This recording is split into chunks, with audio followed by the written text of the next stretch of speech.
الحمدللہ رب العالمین والصلاة والسلام علی خاتم النبیین اما بعد فاعوذ باللہ من الشیطان الرجیم بسم اللہ الرحمن الرحیم۔ پڑھیے الصلاة والسلام علیک یا رسول اللہ وعلی آلک واصحابک یا حبیب اللہ۔ الصلاة والسلام علیک یا نبی اللہ وعلی آلک واصحابک یا نور اللہ۔ درود پاک پڑھنے کے بے شمار فضائل و برکات ہیں۔ بڑی مشہور حدیث ہے، اللہ کے نبی علیہ الصلوۃ والسلام فرماتے ہیں کہ جو جمعہ کے دن 200 بار درود پاک پڑھے اللہ اس کے 200 برس کے گناہ معاف فرما دیتا ہے۔ تو یہ ہمیں غور کرنا ہے اور ہمیں جمعے کے دن کثرت سے درود پاک پڑھنا ہے۔ آئیے مل کر محبت کے ساتھ بآواز بلند درود پاک پڑھ لیں۔ صلو علی الحبیب صلی اللہ تعالی علی محمد صلی اللہ علیہ وسلم۔ قرآن پاک کی وہ آیتیں جس میں رب کریم نے مومنوں سے براہ راست بات کی ہے، مسلمانوں سے براہ راست بات کی ہے اور فرمایا یا ایھا الذین آمنو، اے ایمان والو۔ وہ ہم نے انشاءاللہ سیریز کو لے کے چلنا ہے اور ہم نے اس بیان کا یا اس ٹاپک کا نام رکھا ہے قرآن کی باتیں۔ تو پہلی آیت ہم کور کر چکے تھے جس میں نبی پاک علیہ الصلوۃ والسلام کی شان بڑے شاندار انداز میں سورہ بقرہ کی وہ آیت تھی جس میں ہمیں یہ بتایا گیا تھا کہ اے ایمان والو، پیارے آقا سے بات کیسے کرنی ہے، ان کو راعنا نہیں کہنا، ان کو انظرنا کہنا ہے۔ آج جو ہم نے آیت پڑھنی ہے قرآن پاک کی، جس آیت کو سمجھنا ہے، یہ بھی قرآن پاک کی سورہ بقرہ کی آیت ہے، پارہ نمبر 2 ہے اور آیت نمبر 153 ہے۔ بیوٹیفل آیت and so many good lessons from that آیت۔ اب وہ آیت کون سی ہے؟ بسم اللہ الرحمن الرحیم۔ یا ایھا الذین آمنوا استعینوا بالصبر والصلاۃ ان اللہ مع الصابرین۔ ترجمہ اس کا کیا ہے؟ اے ایمان والو، صبر اور نماز سے مدد مانگو، بے شک اللہ صابروں کے ساتھ ہے۔ اب یہاں بہت خوبصورت باتیں ہمیں سیکھنی ہیں کہ صبر اور نماز سے مدد مانگو۔ قرآن ہمیں راستہ بتا رہا ہے کہ آپ کو ہیلپ چاہیے تو صبر اور نماز کے ذریعے آپ نے ہیلپ لینی ہے۔ اب اس کا مطلب یہ ہوا کہ عبادات کی ادائیگی، گناہوں سے رکنے اور نفسانی خواہشات پورا نہ کرنے پر صبر کیا جائے، اور نماز چونکہ تمام عبادات کی اصل ہے، اہل ایمان کی معراج ہے، اللہ اور بندے کے درمیان ایک بیوٹیفل کانٹیکٹ ہے، تو اس لیے اس سے بھی مدد طلب کرنے کا حکم دیا گیا ہے۔ یہ بھی یاد رہے کہ بدن پر باطنی اعمال میں سب سے سخت صبر ہے اور ظاہری اعمال میں سب سے مشکل نماز ہے۔ یہ بڑی اہم بات ہے۔ کچھ اعمال وہ ہیں جن کا تعلق دل سے ہوتا ہے، انسائٹ ہوتا ہے۔ انسائٹ اعمال میں سب سے مشکل کام کیا ہے؟ صبر کرنا۔ اور ظاہری عبادتوں میں، جسمانی عبادتوں میں سب سے مشکل کام کیا ہے؟ نماز پڑھنا۔ تو یہ 2 اہم کام دیے گئے کہ صبر اور نماز سے مدد چاہو۔ اچھا، اب ہم دیکھتے ہیں کہ صبر اور نماز سے مدد ملتی کیسے ہے، اور سرکار دو عالم صلی اللہ تعالیٰ علیہ وسلم کا اس میں کیا معمول تھا، اب ذرا سنیے گا۔ اب نبی پاک علیہ الصلوۃ والسلام کا یہی معمول تھا۔ حضرت حذیفہ رضی اللہ تعالیٰ عنہ فرماتے ہیں نبی کریم علیہ الصلوۃ والسلام کو جب کوئی سخت مہم پیش آتی تو آپ علیہ الصلوۃ والسلام نماز میں مشغول ہو جاتے۔ جب میں خود اس آیت کی کچھ دنوں پہلے تیاری کر رہا تھا تو بڑا ایک نیا، کہتے ہیں نا، نیا باب آنکھوں کے سامنے کھلا کہ یقیناً جب ہم پرابلم میں آتے ہیں ہم دعا بھی کرتے ہیں، ہم لوگوں سے بھی کہتے ہیں، مگر کیا ڈائریکٹلی ہم نماز کی طرف جاتے ہیں؟ حالانکہ قرآن نے ہمیں پرابلمز کا سولوشن کیا دیا ہے کہ صبر اور نماز سے مدد چاہو۔ اب آگے چلیں، حضرت عمر فاروق کا بھی یہی عمل تھا کہ کوئی مشکل درپیش آتی تو آپ رضی اللہ تعالیٰ کو اگر کبھی اسلامی فوجوں کے آنے میں تاخیر پتہ چلتی، یعنی آپ چونکہ جنگوں کے لیے فوجوں کو روانہ کرتے تھے، بہت شاندار اسٹریٹجک پلانر تھے، تو اب فوج گئی اور ایکسپیکٹیشن یہ تھی کہ فلاں ٹائم کو واپس آ جائے گی۔ اس زمانے میں ٹیلی فون تو تھا نہیں، انٹرنیٹ تو تھا نہیں کہ لوکیشن شیئر ہو جائے گی یا کال آ جائے گی کہ سر ہم یہاں رکے ہوئے ہیں۔ اب ٹائم ہو جاتا اور فوج واپس نہ آتی نا، تو آپ اب اس کو کیا کرتے کہ اب پتہ تو نہیں کیا ہوا، ان کے ساتھ خیریت سے آ جائیں، تو آپ نماز میں مشغول ہو جاتے، نماز کے لیے کھڑے ہو جاتے۔ اب کیا ہمارے ساتھ کبھی ایسا ہوتا ہے کہ ہمارا بچہ کہیں گیا ہے، اس کی خبر نہیں آ رہی، یا کوئی چیز ہماری آنی ہے ابھی تک پہنچی نہیں ہے، یا کوئی اچھی نیوز نہیں آ رہی ہے، تو ہم کیا اس کے لیے نماز کی طرف جاتے ہیں؟ یہ نبی پاک کا ہمیشہ معمول رہا. حضرت عبداللہ بن محمد حنفیہ رحمۃ اللہ تعالی علیہ فرماتے ہیں کہ میں اور میرے والد ایک انصاری رشتہ دار کے پاس عیادت کرنے گئے. جب نماز کا وقت ہوا تو انہوں نے اپنے اہل خانہ میں سے کسی کو پکارا کہ اے لڑکی وضو کا پانی لے آؤ اور ہمارے لیے نماز میں راحت پہنچاؤ, نماز پڑھ کر میں راحت پاؤں, جلدی سے وضو کا پانی لے آؤ. تو کہتے ہیں ہم نے ان انصاری شخصیت کے الفاظ پر بڑا تعجب کیا کہ نماز سے راحت کیسے ملتی ہے. تو انہوں نے کہا میں نے نبی پاک علیہ الصلوۃ والسلام کو فرماتے سنا ہے, اے بلال کھڑے ہو اور ہمیں نماز کے ذریعے راحت پہنچاؤ. And it means namaz is relaxation for all of us. نماز is the way to solve your problem. آپ کو جب کوئی پرابلم آئے نا, آپ اللہ کی بارگاہ میں نماز کے لیے کھڑے ہو جائیں. مکروہ وقت نہیں ہے, آپ نوافل پڑھنا شروع کر دیں. آپ دیکھیں نماز ہیلپ کرے گی آپ کی, نماز سے آپ کے لیے راحتیں ہو جائیں گی. آپ کی حضرت عبد الرحمن بن عوف کتنے بڑے صحابی ہیں رضی اللہ تعالیٰ. یہ وہ صحابی ہیں کہ جو عشرۂ مبشرہ میں سے بھی ہیں, and he was billionaire on that time. سب سے امیر صحابہ میں جو نام آتے ہیں وہ حضرت عثمان غنی اور حضرت عبد الرحمن بن عوف رضی اللہ تعالیٰ کے نام آتے ہیں. آپ کا ایک بار بے ہوشی غشی طاری ہوئی, ٹھیک ہے, انکانشیس ہو گئے آپ. تو آپ کی والدہ نے کیا کیا؟ آپ کی والدہ, لوگ سمجھے کہ آپ کی جان نکل گئی ہے, آپ کی والدہ مسجد کی طرف چل پڑیں تاکہ وہاں جا کے نماز پڑھیں اور اس سے مدد حاصل کریں. جب حضرت عبد الرحمن بن عوف کو ہوش آیا نا, تو لوگوں نے کہا کہ آپ کی طبیعت کیسی ہے؟ تو آپ نے کہا کیا مجھ پر غشی طاری ہو گئی تھی ہیں؟ تو کہا جی. تو کہتے ہیں بے شک میری بے ہوشی میں میرے پاس 2 فرشتے آئے اور کہنے لگے تم چلتے نہیں کہ ہم تمہیں خدا کی بارگاہ میں لے جائیں اور تمہارے بارے میں فیصلے لیے جائیں. دوسرے فرشتے نے کہا انہیں لوٹا دو, یہ ان افراد میں سے ہے جن کے لیے ان کی ماؤں کے پیٹ میں ہی سعادت مندی لکھ دی گئی تھی, اور ان قریب اللہ تعالیٰ ان کے ذریعے ان کی اولاد کو جب تک چاہے گا نفع دے گا. اس کے بعد آپ رضی اللہ تعالیٰ 1 مہینہ مزید زندہ رہے, اس کے بعد انتقال ہوا. تو پتہ چلا کہ آپ کی والدہ نے نماز پڑھی, اللہ سے مدد مانگی, اور آپ کو اللہ نے ایک نئی زندگی عطا فرمائی. تو آپ اپنی زندگی میں اس پریکٹس کو آج اس آیت سے دیکھیں. ہم نے کرنا کیا ہے؟ ہم جب بیان میں آئیں تو صرف بیان نہیں سننا ہے, ہم نے اللہ نے مجھے کہا کیا ہے. ہم اس ٹاپک کو لے کے اسی لیے چل رہے ہیں نا کہ میرے رب نے ڈائریکٹلی مجھ سے کیا بات کی ہے. تو آج اس آیت میں یہ لیسن مل رہا ہے کہ جب کسی پرابلم میں ہیں, کلیمٹی میں ہیں, تو اللہ کی طرف جانا ہے اور نماز سے مدد چاہنی ہے. وَاسْتَعِينُوا بِالصَّبْرِ وَالصَّلَاةِ. اچھا اب آپ دیکھیں پیارے آقا کی نماز کی کیسی عادت تھی. بادل گرجتے تھے, آندھی چلتی تھی, کسی بری خبر کی اطلاع آ رہی ہوتی تھی, نبی پاک نماز کی طرف چلے جاتے. اچھا آپ مجھے بتائیں نماز استسقاء کیا ہے؟ بارش نہیں ہو رہی ہے, پیارے آقا نماز پڑھا رہے ہیں. سورج گہن ہو رہا ہے, نبی پاک نماز پڑھا رہے ہیں. چاند گہن ہو رہا ہے, پیارے آقا نماز کی طرف. یعنی کس قدر اللہ کی طرف رجوع ہے. And whenever anything bad happen یا گوئنگ ٹو بیڈ ہیپن, ہونے والی لگ رہی ہے, کچھ بڑا ہونے والا ہے, ہمیں بھی تو خبریں آ رہی ہوتی ہے نا کہ بھائی کل بہت شدید بارش ہوگی, اللہ نہ کرے کوئی اور بری خبر ایکسپیکٹیشن ہے, آپ کو کاروبار میں کوئی ایسی خبر آنے کا ڈر ہے, یا آپ کی کوئی شپمنٹ جاری ہے, واٹ ایور آپ چاہتے ہیں ہر چیز بہتر ہو جائے. قرآن نے فارمولہ دیا نا, وَاسْتَعِينُوا بِالصَّبْرِ وَالصَّلَاةِ. اللہ نے ڈائریکٹلی مجھے اور آپ کو کہا ہے. تو from now on words make your practice کہ میں نے انشاءاللہ نماز سے مدد لینی ہے. اور آپ اپنی آنکھوں سے دیکھیں گے اور آپ اللہ سے عرض بھی کریں کہ اللہ تو نہیں قرآن میں کہا ہے مدد لے, میں نے کھڑا ہو گیا نماز کے لیے. تو نماز سے آپ نے مدد لینی ہے. اچھا اب اس کے بعد آیت کا جو سیکنڈ پارٹ ہے کہ صبر سے بھی مدد لینی ہے. اور آگے کیا فرمایا؟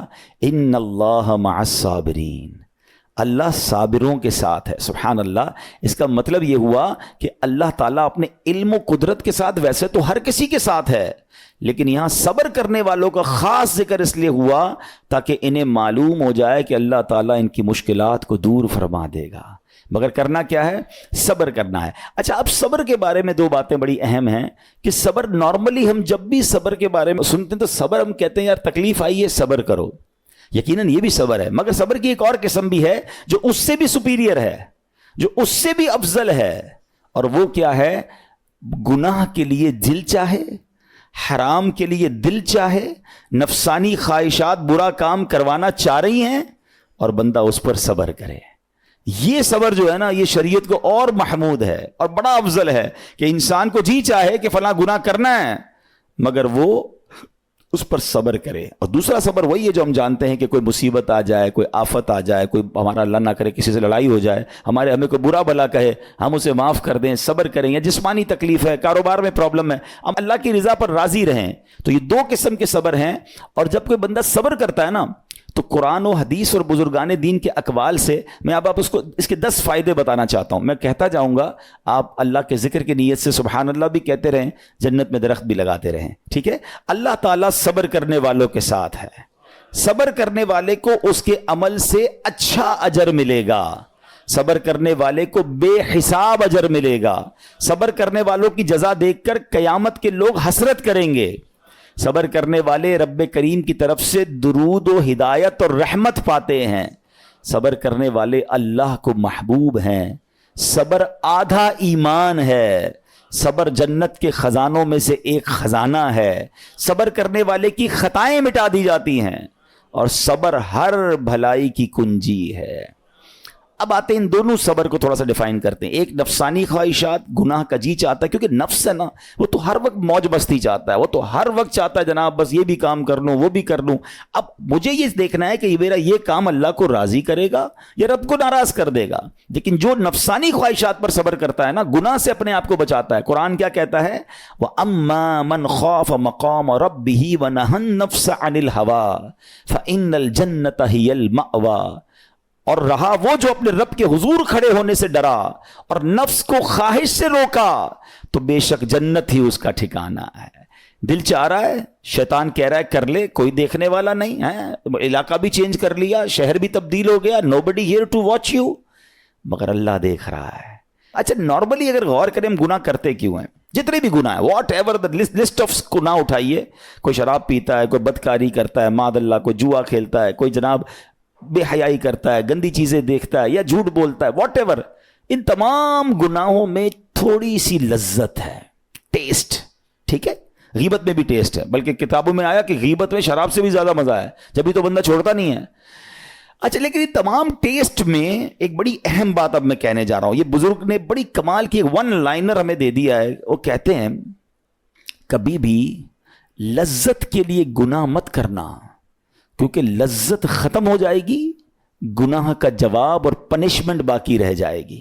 اب آپ اس فارمولے کو سامنے رکھیں کہ جب بھی ہم گناہ کرتے ہیں فیو منٹس یا فیو آورز کی ایک انجوائمنٹ ہے, آفٹر دیٹ انجوائمنٹ ختم, مگر اس کا جواب باقی ہے, عذاب باقی ہے, اللہ نہ کرے اللہ ناراض ہوا تو پنشمنٹ باقی ہے. تو کیا فرمایا؟ انجوائمنٹ کے لیے گناہ مت کرنا, انجوائمنٹ ختم ہو جائے گی, عذاب باقی رہ جائے گا.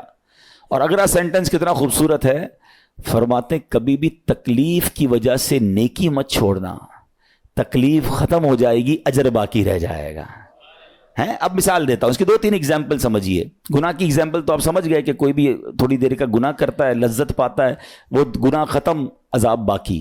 اب نیکی میں کیا ہوتا ہے؟ فجر کے لیے اٹھنا ہے, نیند آ رہی ہے, دل نہیں چاہ رہا, آپ اٹھے, آپ نے وضو کیا, فجر پڑھا, وہ اٹھنے کی تکلیف تو ختم ہو گئی نا, واپس سونا ہے تو سو جائیے, مگر فجر کا اجر اور ثواب باقی رہ گیا ہے. رمضان کے روزے ڈیفیکلٹ ہیں, لیکن افطار کے بعد تکلیف ختم ہو جاتی ہے, ہم کھاتے پیتے ہیں, موج کرتے ہیں, مگر ثواب باقی رہ جاتا ہے. کبھی کبھی آپ کو کوئی مسجد کے میں بلاتا ہے, یار چلو بھائی بیان ہو رہا ہے, اجتماع ہو رہا ہے, کوئی نیکی کی بات ہو رہی ہے, نہیں یار دل نہیں چاہ رہا, آپ آ گئے, آدھے 1 گھنٹہ بیٹھے, پھر چلے گئے, وہ آپ کا جو ٹینشن تھا یا پریشر تھا وہ ختم ہو گیا, مگر ثواب باقی رہ گیا. تو اب اس فارمولے کو یاد رکھیے گا, جب بھی گناہ آپ کی طرف آئے نا, آپ سوچیں کتنی دیر کا فائدہ ہے. 1 گھنٹہ دوستوں کے ساتھ بیٹھوں گا, بری باتیں کروں گا, 2 گھنٹے فلم دیکھوں گا, 2 ڈھائی 3 گھنٹے, بس اس کے بعد جواب تو باقی ہے نا, قیامت تک اللہ کو جواب دینا پڑے گا.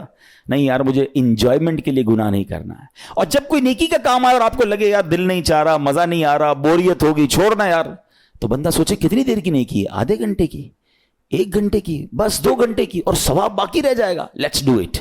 اگر یہ بات سمجھ آ گئی نا آپ کو, تو انشاءاللہ دیکھیے گا گناہ سے بچنا اور نیکیاں کرنا آسان ہو جائے گا. تو اب کیا فرمایا قرآن نے کہ جس نے اپنے نفس کو روکا, کیا خوبصورت آیت ہے, وَأَمَّا مَنْ خَافَ مَقَامَ رَبِّهِ وَنَهَى النَّفْسَ عَنِ الْهَوَىٰ, اور رہا وہ جو اپنے رب کے حضور کھڑے ہونے سے ڈرا اور نفس کو خواہش سے روکا, تو بے شک جنت ہی اس کا ٹھکانہ ہے. اور ایک اور جگہ کمال سے فرمایا, وَلِمَنْ خَافَ مَقَامَ رَبِّهِ جَنَّتَانِ, مبارک ہو ان کو جو اللہ سے ڈرتے ہیں نا, صبر کرتے ہیں, گناہ نہیں کرتے, رک جاتے ہیں. قرآن کہتا ہے جو اپنے رب کے حضور کھڑے ہونے سے ڈرے اس کے لیے 2 جنتیں ہیں, 1 نہیں 2 جنتیں ہیں. سورہ رحمان کی آیت ہے.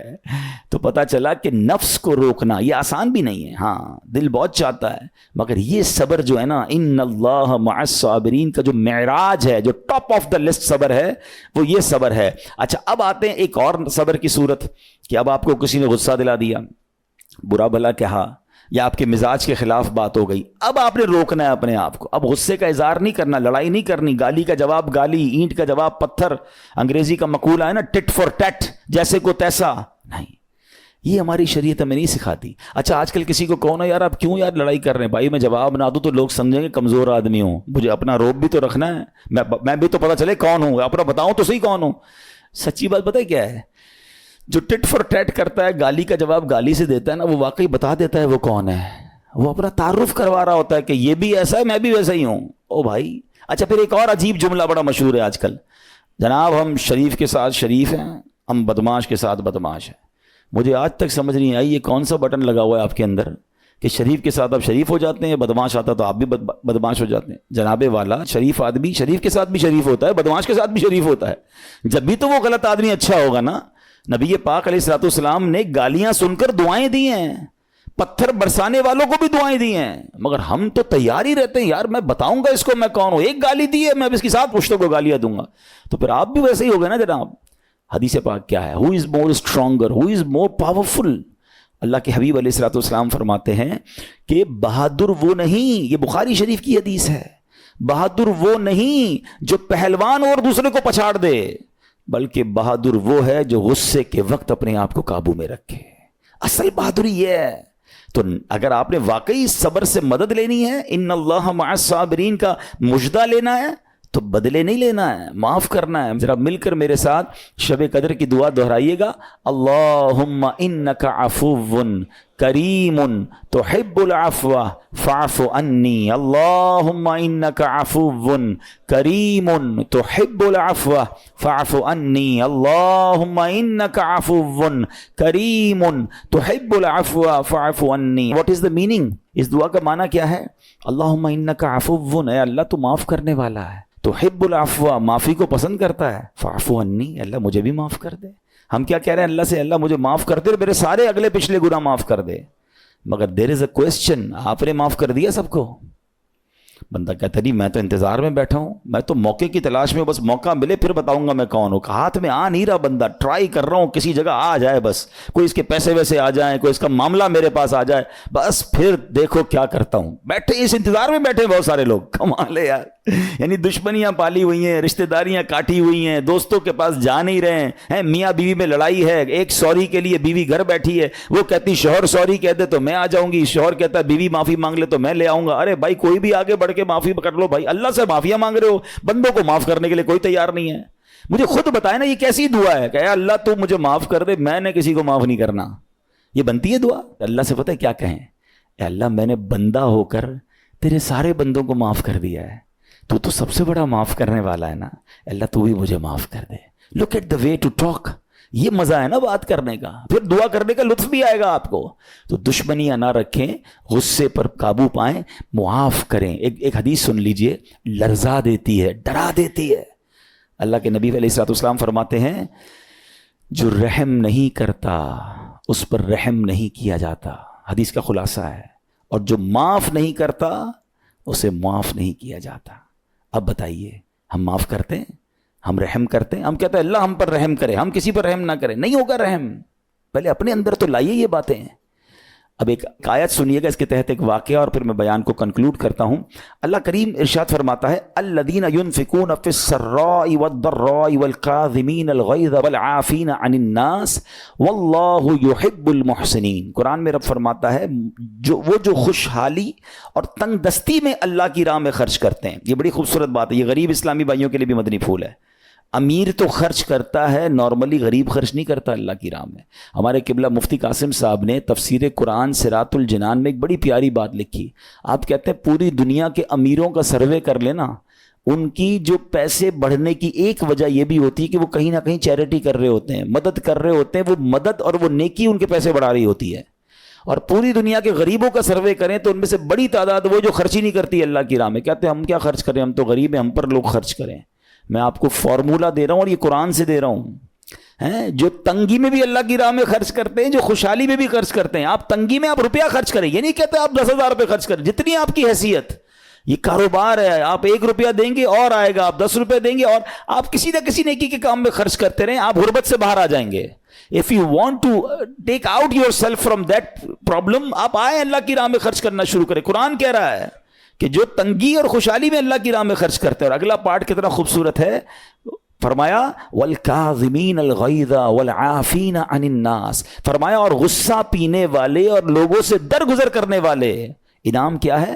واللہ یحب المحسنین, اور اللہ نیک لوگوں سے محبت فرماتا ہے. اور پھر ہاں زندگی میں کلیمٹیز, پرابلم, بیماریاں, مشکلیں, قرآن خود کہتا ہے کہ من قریب تمہیں آزمائیں گے. کبھی بیماری آئے گی, کبھی بھوک آئے گی, کبھی مال کم ہو جائیں گے, کبھی ڈسٹربنس آئے گی, خوف آ جائے گا. تو بی ریڈی فار دیٹ, صبر کرنا ہے, کیونکہ اللہ نے فرمایا وبشر الصابرین, صبر کرنے والوں کے لیے خوشخبری ہے. تو اللہ کرے کہ یہ بات ہمیں سمجھ آ جائے اور ہم اس آیت پر عمل کرنے والے بن جائیں, تو زندگی بڑی آسان ہو جائے گی. یہاں ایک میں عقیدے کی بات بھی کلیریفائی کر دوں. کچھ لوگوں کو بعض اوقات کنفیوژن ہوتی ہے یا لوگ کنفیوژن کریٹ کرتے ہیں. مجھے ایک بات بتائیے گا کہ اللہ کیا کہہ رہا ہے, وَاسْتَعِينُوا بِالصَّبْرِ وَالصَّلَاةِ, اے ایمان والو صبر سے اور نماز سے مدد چاہو. کیا صبر اور نماز خدا ہیں؟ بتائیے, نہیں ہے نا, اللہ تو نہیں ہے. ہم صبر اور نماز کی عبادت تو نہیں کرتے. تو جب قرآن کہہ رہا ہے کہ صبر اور نماز سے مدد مانگو, تو غیر اللہ سے مدد مانگنے کا درس تو ہمیں قرآن دے رہا ہے. تو اس کا مطلب یہ ہوا کہ اللہ کے سوا کسی چیز سے یا کسی شخصیت سے مدد لینے کا مقصد یہ نہیں ہوتا کہ ہم اس کی عبادت کر رہے ہیں. اگر آج کے دور میں کوئی اللہ کے نبی سے کہتا ہے کہ یا رسول اللہ انظر حالنا, یا بھر دو جولی میری یا رسول اللہ, تو یہاں کوئی شرک کی بات نہیں ہے. کیوں کہ یہاں یہ نیت نہیں ہے کہ ہم ان کو خدا مان رہے ہیں, یا یہ بھی نیت نہیں ہے. ایک عقیدہ کلیئر کر دیتا ہوں, پوری دنیا میں عاشقان رسول کا یہی عقیدہ ہے کہ کوئی نبی, کوئی صحابی, کوئی ولی اپنی طرف سے کسی کو کچھ نہیں دے سکتا. وہ سب رب کے محتاج ہیں. اللہ کسی کا محتاج نہیں ہے. جو اللہ کا ہے وہ اس کا اپنا ہے. ہاں اللہ نے اپنے مخصوص بندوں کو کچھ عطائیں کی ہوئی ہیں, کچھ پاورز دیے ہوئے ہیں, وہ اللہ کی عطا سے اگر کسی کو تقسیم کرتے ہیں تو اس میں کوئی پرابلم نہیں ہے. قرآن کہہ رہا ہے اے ایمان والو صبر اور نماز سے مدد چاہو. یہاں ایک اور بات سمجھنی ہے. دنیاوی طور پہ بھی کیا ہوتا ہے کہ آپ کوئی باس ہوتا ہے, اپنے کسی مینیجر کو پاور آف اٹارنی دے دیتا ہے کہ یہ تمہارے پاس اس پراپرٹی کا پاور ہے, تمہارے پاس فلاں چیز کا پاور ہے. وہ اس پاور کے بہاف پر وہ کام کر دیتا ہے, مگر کوئی یہ نہیں کہتا کہ he is the owner. Actually he have attorney, he have power of attorney. بالکل ہمارا بھی عقیدہ یہ ہے کہ اللہ نے اپنے کچھ مخصوص بندوں کو, اپنے پیاروں کو کچھ اختیارات عطا فرمائے ہیں, اور جب وہ ان اختیارات پر عمل کرتے ہیں تو ایکچولی وہ اللہ ہی کی عطا ہے. ہاں دنیا میں اگر کوئی یہ سمجھتا ہے کہ کوئی شخصیت یا کوئی بزرگ یا کوئی اللہ والے اپنی طرف سے دیتے ہیں, رب کا اس میں کوئی دخل نہیں, تو یہ شرک ہے, یہ بات درست نہیں ہے. ہمارا سب کا عقیدہ یہ ہے کہ جو کچھ دنیا میں اگر کسی ولی, نبی, صحابی کے پاس ہے وہ رب کا دیا ہوا ہے, رب کی عطا ہے, رب ان کو دیتا ہے, رب کو کوئی نہیں دیتا. رب کے پاس جو کچھ ہے وہ اس کا اپنا ہے. تو یہ کانسیپٹ بھی کلیئر ہوتا ہے قرآن پاک کی اس آیت سے. اللہ کریم سے دعا کرتے ہیں رب کریم ہم سب کی حاضری کو اپنی بارگاہ میں قبول فرمائے.